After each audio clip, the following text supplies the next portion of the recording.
क्या करें यार, ये देख रहे हो कितने सब्सक्राइबर्स हैं, उसमें कितने % लोग मेरी वीडियो देखते हैं। इतनी मेहनत, ये पसीना देख रहे हो गर्मी में, ये देख रहे हो पंखा बंद करके वीडियो बनती है, इतने पसीने आते हैं। लेकिन मजाल है कि कोई बंदा वीडियो देखकर लाइक कर दे, नीचे एप्रिसिएशन का कमेंट कर दे।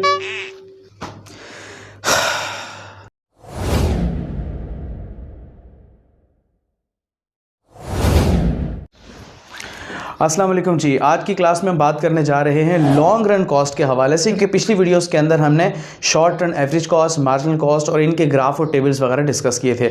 अब हम बात करने जा रहे हैं लॉन्ग रन के हवाले से। सबसे पहले समझना ज़रूरी है कि ये लॉन्ग रन होता क्या है। अच्छा जी, लॉन्ग रन का मतलब ये होता है कि किसी भी फर्म के तमाम फैक्टर्स ऑफ प्रोडक्शन वेरिएबल होंगे, वो अपनी मर्जी से उन फैक्टर्स ऑफ प्रोडक्शन को बढ़ा सकते हैं और अपनी प्रोडक्शन का आउटपुट का लेवल भी इंक्रीज कर सकते हैं। यहाँ ये बात भी आपकी नॉलेज में ले आऊँ कि लॉन्ग रन का एवरेज कॉस्ट हमेशा सॉसर की शेप का होता है, यानी जब छोटे छोटे सारे एवरेज कॉस्ट आपस में मिलती हैं शॉर्ट रन की, तो वो लॉन्ग रन का जो कर्व बनाते हैं, जो उसका टेंजेंट बनता है, वो दरअसल एक सॉसर की शेप का होता है। जी तो स्टूडेंट्स, आप अपनी इस वक्त स्क्रीन पर देख रहे होंगे, तो मैंने आपको लास्ट वीडियो के अंदर डिस्कस किया था शॉर्ट रन का एवरेज कॉस्ट। ये हम SAC यानी शॉर्ट रन एवरेज कॉस्ट, एक ग्राफ, दूसरा ग्राफ, तीसरा ग्राफ, ये हम बारी बारी बहुत सारे हमने कर्व्स लिए।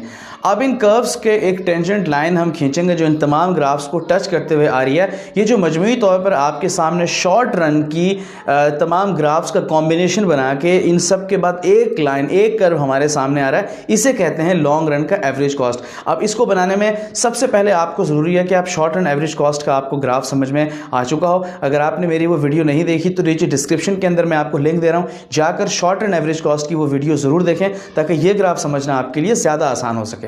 सो ये थी आज की वीडियो। मुझे उम्मीद है आज की वीडियो आपको पसंद आई होगी। वीडियो पसंद आई है तो लाइक कीजिए, चैनल सब्सक्राइब कीजिए, साथ बने हुए बेल आइकन को प्रेस कीजिए। और हाँ, अगर ये वीडियो आपको समझ में आई है तो अपने किसी दोस्त के साथ शेयर करना मत भूलिएगा।